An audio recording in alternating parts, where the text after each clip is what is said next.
Hello guys, आज की इस वीडियो में हम करने जा रहे हैं प्रोबेशन। प्रोबेशन का मतलब क्या है? Probation is a reformative method of treating offender in which the offender is release into society under supervision instead of being sent to prison. यानी जेल में भेजने की बजाय ऑफेंडर को रिलीज कर दिया सोसाइटी के अंदर अंडर सुपरविजन। क्यों? ताकि रिफॉर्मेटिव मेथड अप्लाई कर सकें। तो ये आपका, बट उस पर क्या होनी चाहिए? सब्जेक्ट टू सर्टेन कंडीशन, कुछ कंडीशन के बाद ऐसा किया जाता है। The main object of probation is to reform the offender and prevent him from becoming a habitual criminal. ऐसा क्यों किया जाता है कि ऑफेंडर को रिलीज कर दिया सोसाइटी के अंदर? तो ये जो प्रोबेशन का जो मेन मकसद है वो है रिफॉर्म करना ऑफेंडर को और प्रिवेंट करना to becoming a habitual criminal, कि वो हैबिचुअल क्रिमिनल ना बन जाए, उसे बचाना। In Indian, probation is mainly governed by Probation of Offender Act 1958 या दूसरा है आपका section 360 of the code of criminal procedure 1973। तो ये दो एक्ट हैं, इनमें आपका ये कवर होता है प्रोबेशन। मीनिंग ऑफ प्रोबेशन की बात करें तो the word probation means testing और proving the conduct of a person. In criminal law probation means की बात करें तो release of an offender on good conduct without imprisonment under supervision and subject to certain condition imposed by the court। Court के द्वारा जो condition लगाई जाती है, जो इम्पोज की जाती हैं, वो कंडीशन के बाद सुपरविजन ऑफ प्रोबेशन ऑफिसर उसको रिलीज़ कर दिया जाता है। तो यही प्रोबेशन है। प्रोबेशन की डेफिनेशन की बात करें तो वही बार बार यूज़ हो रही है। The method of non custodial treatment, custody के अंदर नहीं है, नॉन कस्टडियल ट्रीटमेंट है, of offender under which the offender is release on certain condition and supervise by a probation officer. तो कुछ कंडीशन के बाद रिलीज़ किया जाता है और सुपरविजन ऑफ प्रोबेशन ऑफिसर उसको रहना पड़ता है, और नॉन कस्टडियल ट्रीटमेंट है। तो ये है प्रोबेशन की डेफिनेशन। ऑब्जेक्टिव की बात करें तो objective of probation reformation of offender है, रिहेबिलिटेशन इनटू सोसाइटी करता है, प्रिवेंशन ऑफ हैबिचुअल क्रिमिनलिटी करता है, अवॉइडेंस ऑफ प्रिजन्स इन्वायरमेंट करता है, इंडिविजुअलाइज ट्रीटमेंट ऑफ ऑफेंडर देता है, reductions of over crowding in prisons, जो ओवर क्राउडिंग हो जाती है प्रिजन्स की, उससे भी बचाता है। अब प्रोबेशन का नेचर कैसा है? ये रिफॉर्मेटिव नेचर है। कस्टडी की बात करें तो ऑफेंडर मेस आउटसाइड प्रिजन, किसी कस्टडी में नहीं रहेगा, नॉन कस्टडियल ट्रीटमेंट है तो वो आउटसाइड द प्रिजन रहेगा। सुपरविजन की बात करें तो बाय प्रोबेशन ऑफिसर ये सुपरवाइज किया जाएगा। कंडीशन की बात करें तो गुड बिहेवियर एंड कोर्ट जो कंडीशन लगाता है वो उसको करना होगा। एम की बात करें तो रिहेबिलिटेशन हो सके, मेन एम यही है इसका। एप्लीकेबल मेनली बात करें तो फर्स्ट टाइम या किस पे अप्लाई होएगा ये प्रोबेशन का? तो मेनली जो फर्स्ट टाइम जो क्राइम हो जाता है किसी से, और माइनर ऑफेंस हो, वो कोई ज़्यादा हैवी ग्रेविटी के ऑफेंस ना हो, उन्हीं ऑफेंडर पे ये प्रोबेशन अप्लाई किया जाता है। प्रोबेशन ऑफ ऑफेंडर एक्ट 1958 जो था, उसके ऑब्जेक्ट ऑफ एक्ट पूछे तो the act aims to reform offender instead of punishing them harshly, to prevent young offender from becoming hardened criminal, to increase rehabilitation. तो जो ऑफेंडर एक्ट 1958 आया उसके main object यही थे। इंपॉर्टेंट डेफिनेशन की बात करें तो प्रोबेशन ऑफिसर जो था, जो सुपरवाइज करता है, उसकी डेफिनेशन की बात कर लें। A probation officer supervise offenders release on probation and submit report to the court. तो ये सुपरवाइज करता है ऑफेंडर को और सबमिट करता है रिपोर्ट कोर्ट के अंदर। उसके बाद imprisonment provision of the act, important provision of the act क्या है वो हम यहाँ पे पढ़ लेते हैं। जो प्रोबेशन ऑफिसर ऑफेंडर एक्ट है 1958 का, उसके मेन प्रोविजन क्या है? तो सेक्शन 3 बताता है रिलीज आफ्टर एडमोनिशन, कोर्ट में release certain offender after warning admonition for minor offence. Applicable की बात करें तो ये पीटी ऑफेंस में है और फर्स्ट टाइम ऑफेंडर्स पे ही ये यूज किया जाता है, यानी उसको डांट के, उसको समझा के, मतलब एडमोनिशन वार्निंग दे के उसको रिलीज कर देना। सेक्शन 4 की बात करते हैं तो release on probation of good conduct, court में release an offender instead of sentencing him to imprisonment if the officer is not punishable with the death or life imprisonment, the offender promises good behavior। जो offender है वो, officer का, offender is not punishable with death, death या life imprisonment उसको ना मिला हो। दूसरा, ऑफेंडर को प्रॉमिस करता है गुड बिहेवियर करने का। यहाँ पे कंडीशन में include maintaining peace, appearing before court when required, good conduct during probation period. उसके बाद सेक्शन 5 बताता है कंपनसेशन एंड कॉस्ट, कोर्ट में order the offender to pay compensation of victim, pay litigation cost also. Section 6 बताता है restriction on imprisonment of young offender. If offender is below 21 year, court should generally not sentence him to imprisonment unless necessary. This provision reflect reformative justice. 21 साल से कम हो तो court कोशिश करती है कि उसको सुना दिया जाए, उसको रिफॉर्मेटिव मेथड के द्वारा सुधारा जाए। सेक्शन 8 बताता है आपका variation of condition. Court can modify provision condition if necessary. Section 9 बताता है breach of condition. If offender violate condition, court में cancel provision. Offender may be sentence for the original offence.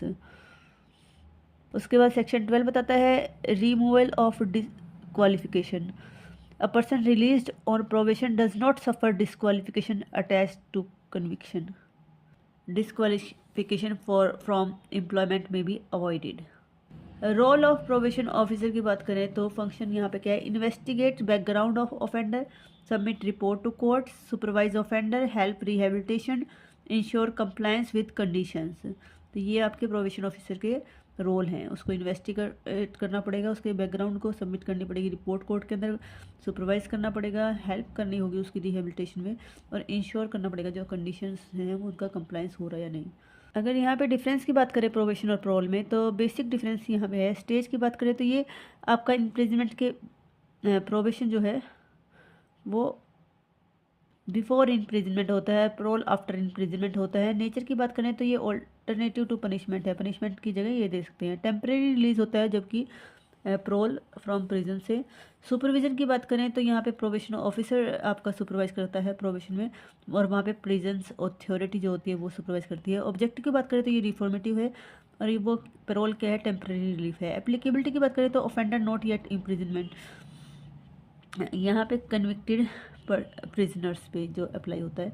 उसके बाद प्रोबेशन और फरलो की बात करें तो नेचर ये आपका रिलीज इंस्टेड ऑफ इम्प्रिजनमेंट है, वहाँ टेम्परेरी लीव है फ्रॉम प्रिजन से। स्टेज की बात करें तो ये बिफोर इम्प्रिजमेंट, ये ड्यूरिंग इम्प्रिजनमेंट। एम की बात करें तो रिहेबिलिटेशन है यहाँ, जबकि फरलो में मेंटेनिंग सोशल टाई है। सुपरविजन की बात करें तो यहाँ प्रोबेशन ऑफिसर द्वारा सुपरवाइज किया जाता है, और वहाँ पे प्रिजन अथॉरिटी द्वारा। एडवांटेज ऑफ प्रोबेशन की बात करें तो help rehabilitation, avoid harmful prison atmosphere, saves government expenditure, reduce prisons overcrowding, encourage social adjustment. Criticism की बात करें तो possibility of reoffending, lack of proper supervision, inadequate probation officer, sometime viewed lenient punishment. Case law की बात करें तो Ratan Lal versus state of Punjab का case है। यहाँ सुप्रीम कोर्ट ने हेल्ड किया कि probation law is reformative and should receive liberal interpretation. Ramji Mishra versus state of Bihar की बात करें तो court emphasize young offender should be reformed rather than imprisonment. Mohammad Aziz Mohammad Nasir versus state of Maharashtra की बात करें तो the court observed benefit of probation should be granted whenever possible is suitable cases. Constitutional prospective की बात करें तो प्रोबेशन सपोर्ट्स करता है article 20 right to life and dignity, reformative theory of punishment, humanitarian criminal justice systems. Probation के conclusion की बात करें तो probation is an important reformative measure in criminal law. It focuses on rehabilitation rather than harsh punishment and help offender become responsible citizen. The Probation of Offender Act 1958 reflects the modern reformative approach of criminal justice by giving deserving offender a chance to improve without imprisonment. तो ये एक मौका देता है ताकि वो सुधर सकें, अगर उनसे कोई गलती से फर्स्ट टाइम कोई क्राइम हो गया है छोटा मोटा तो सुधर सके। रिफॉर्मेटिव मेथड पे डिपेंड है आपका प्रोबेशन। आई होप आप सबको समझ आएगा। Thank you. हेलो गाइस, आज की इस वीडियो में हम करने जा रहे हैं प्रोबेशन। प्रोबेशन का मतलब क्या है? Probation is a reformative method of treating offender in which the offender is released into society under supervision instead of being sent to prison। यानी जेल में भेजने की बजाय ऑफेंडर को रिलीज कर दिया सोसाइटी के अंदर अंडर सुपरविजन। क्यों? ताकि रिफॉर्मेटिव मेथड अप्लाई कर सकें। तो ये आपका, बट उस पर क्या होनी चाहिए? सब्जेक्ट टू सर्टेन कंडीशन, कुछ कंडीशन के बाद ऐसा किया जाता है। The main object of probation is to reform the offender and prevent him from becoming a habitual criminal. ऐसा क्यों किया जाता है कि ऑफेंडर को रिलीज कर दिया सोसाइटी के अंदर? तो ये जो प्रोबेशन का जो मेन मकसद है वो है रिफॉर्म करना ऑफेंडर को और प्रिवेंट करना to becoming a habitual criminal, कि वो हैबिचुअल क्रिमिनल ना बन जाए, उसे बचाना। In Indian, probation is mainly governed by Probation of Offender Act 1958. या दूसरा है आपका section 360 of the code of criminal procedure 1973। तो ये दो एक्ट हैं, इनमें आपका ये कवर होता है प्रोबेशन। मीनिंग ऑफ प्रोबेशन की बात करें तो the word probation means testing और proving the conduct of a person. In criminal law probation means की बात करें तो release of an offender on good conduct without imprisonment under supervision and subject to certain condition impose by the court. Court के द्वारा जो condition लगाई जाती है, जो इम्पोज की जाती हैं, वो कंडीशन के बाद सुपरविजन ऑफ प्रोबेशन ऑफिसर उसको रिलीज़ कर दिया जाता है। तो यही प्रोबेशन है। प्रोबेशन की डेफिनेशन की बात करें तो वही बार बार यूज़ हो रही है। The method of non custodial treatment, custody के अंदर नहीं है, नॉन कस्टडियल ट्रीटमेंट है, of offender under which the offender is release on certain condition and supervise by a probation officer. तो कुछ कंडीशन के बाद रिलीज़ किया जाता है और सुपरविजन ऑफ प्रोबेशन ऑफिसर उसको रहना पड़ता है, और नॉन कस्टडियल ट्रीटमेंट है। तो ये है प्रोबेशन की डेफिनेशन। ऑब्जेक्टिव की बात करें तो objective of probation reformation of offender है, रिहेबिलिटेशन इनटू सोसाइटी करता है, प्रिवेंशन ऑफ हैबिचुअल क्रिमिनलिटी करता है, अवॉइडेंस ऑफ प्रिजन्स इन्वायरमेंट करता है, इंडिविजुअलाइज ट्रीटमेंट ऑफ ऑफेंडर देता है, reductions of over crowding in prisons, जो ओवर क्राउडिंग हो जाती है प्रिजन्स की उससे भी बचाता है।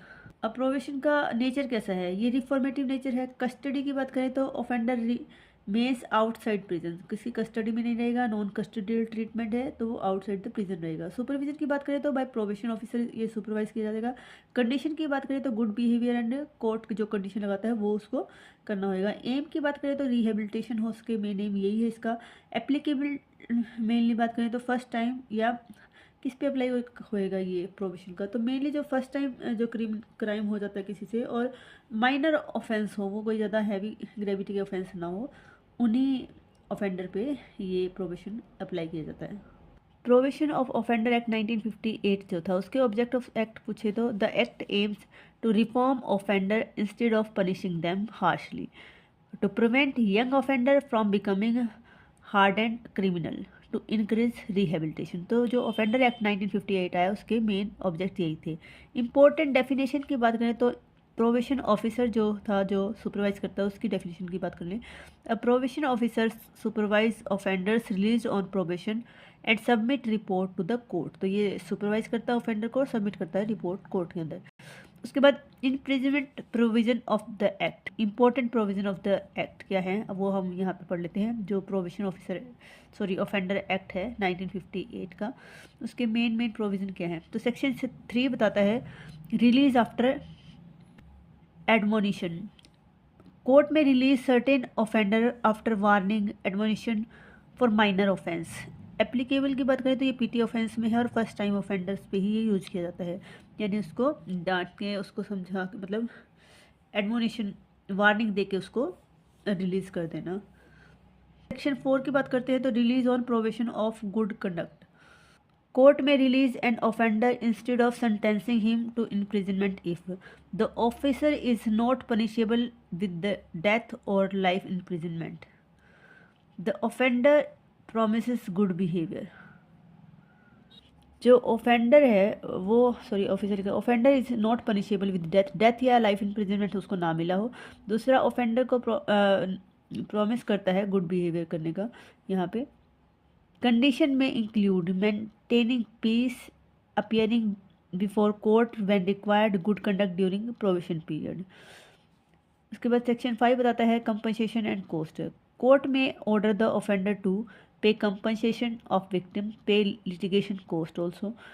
सेक्शन 6 बताता है restriction on imprisonment of young offender, if offender is below 21 year court should generally not sentence him to imprisonment unless necessary, this provision reflect reformative justice. 21 साल से कम हो तो कोर्ट कोशिश करती है कि उसको सुना दिया जाए, उसको रिफॉर्मेटिव मेथड के द्वारा सुधारा जाए। सेक्शन 8 बताता है आपका variation of condition, court can modify probation condition if necessary. Section 9 बताता है breach of condition, if offender violate condition court में cancel probation, offender may be sentence for the original offence. उसके बाद सेक्शन 12 बताता है removal of disqualification, a person released on probation does not suffer disqualification attached to conviction, disqualification from employment may be avoided। Role of probation officer की बात करें तो function यहाँ पे क्या है, investigate background of offender, submit report to court, supervise offender, help rehabilitation, ensure compliance with conditions. तो ये आपके प्रोबेशन ऑफिसर के रोल हैं। उसको इन्वेस्टिगेट करना पड़ेगा, उसके बैकग्राउंड को सबमिट करनी पड़ेगी रिपोर्ट कोर्ट के अंदर, सुपरवाइज करना पड़ेगा, हेल्प करनी होगी उसकी रिहेबिलिटेशन में, और इंश्योर करना पड़ेगा जो कंडीशंस हैं उनका कंप्लायंस हो रहा है या नहीं। अगर यहाँ पे डिफरेंस की बात करें प्रोबेशन और प्रोल में, तो बेसिक डिफरेंस यहाँ पे है। स्टेज की बात करें तो ये आपका इम्प्रिजमेंट के प्रोबेशन जो है वो बिफोर इम्प्रिजमेंट होता है, प्रोल आफ्टर इम्प्रिजमेंट होता है। नेचर की बात करें तो ये ऑल्टरनेटिव टू पनिशमेंट है, पनिशमेंट की जगह ये दे सकते हैं। टेम्परेरी रिलीज होता है, जबकि प्रोल फ्रॉम प्रिजन से। सुपरविजन की बात करें तो यहाँ पे प्रोबेशन ऑफिसर आपका सुपरवाइज करता है प्रोबेशन में, और वहाँ पे प्रिजन्स अथॉरिटी जो होती है वो सुपरवाइज करती है। ऑब्जेक्टिव की बात करें तो ये रिफॉर्मेटिव है, और ये वो पेरोल क्या है, टेम्परेरी रिलीफ है। एप्लीकेबिलिटी की बात करें तो ऑफेंडर नॉट येट इम्प्रिजनमेंट, यहाँ पे कन्विक्टेड पर प्रिजनर्स पे जो अप्लाई होता है। उसके बाद प्रोबेशन और फर्लो की बात करें तो नेचर ये आपका रिलीज इंस्टेड ऑफ इम्प्रिजनमेंट है, वहाँ टेम्परेरी लीव है फ्रॉम प्रिजन से। स्टेज की बात करें तो ये बिफोर इम्प्रिजमेंट, ये ड्यूरिंग इम्प्रिजनमेंट। एम की बात करें तो रिहेबिलिटेशन है यहाँ, जबकि फर्लो में मेंटेनिंग सोशल टाई है। सुपरविजन की बात करें तो यहाँ प्रोबेशन ऑफिसर द्वारा सुपरवाइज किया जाता है, और वहाँ पे प्रिजन अथॉरिटी द्वारा। एडवांटेज ऑफ प्रोबेशन की बात करें तो help rehabilitation, avoid harmful prison atmosphere, saves government expenditure, reduce prisons overcrowding, encourage social adjustment. Criticism की बात करें तो possibility of reoffending, lack of proper supervision, inadequate probation officer, sometime viewed lenient punishment. Case law की बात करें तो Ratanlal versus state of Punjab का case है। यहाँ सुप्रीम कोर्ट ने हेल्ड किया कि probation law is reformative and should receive liberal interpretation. Ramji Mishra versus state of Bihar की बात करें तो court emphasize young offender should be reformed rather than imprisonment. Mohammad Aziz Mohammad Nasir versus state of Maharashtra की बात करें तो court observed benefit of probation should be granted whenever possible is suitable cases. Constitutional prospective की बात करें तो प्रोबेशन सपोर्ट्स करता है article 20 right to life and dignity, reformative theory of punishment, humanitarian criminal justice systems. Probation के conclusion की बात करें तो probation is an important reformative measure in criminal law. It focuses on rehabilitation rather than harsh punishment and help offender become responsible citizen. The Probation of Offender Act 1958 reflects the modern reformative approach of criminal justice by giving deserving offender a chance to improve without imprisonment। तो ये एक मौका देता है ताकि वो सुधर सकें, अगर उनसे कोई गलती से फर्स्ट टाइम कोई क्राइम हो गया है छोटा मोटा तो सुधर सके। रिफॉर्मेटिव मेथड पे डिपेंड है आपका प्रोबेशन। आई होप आप सबको समझ आएगा। Thank you.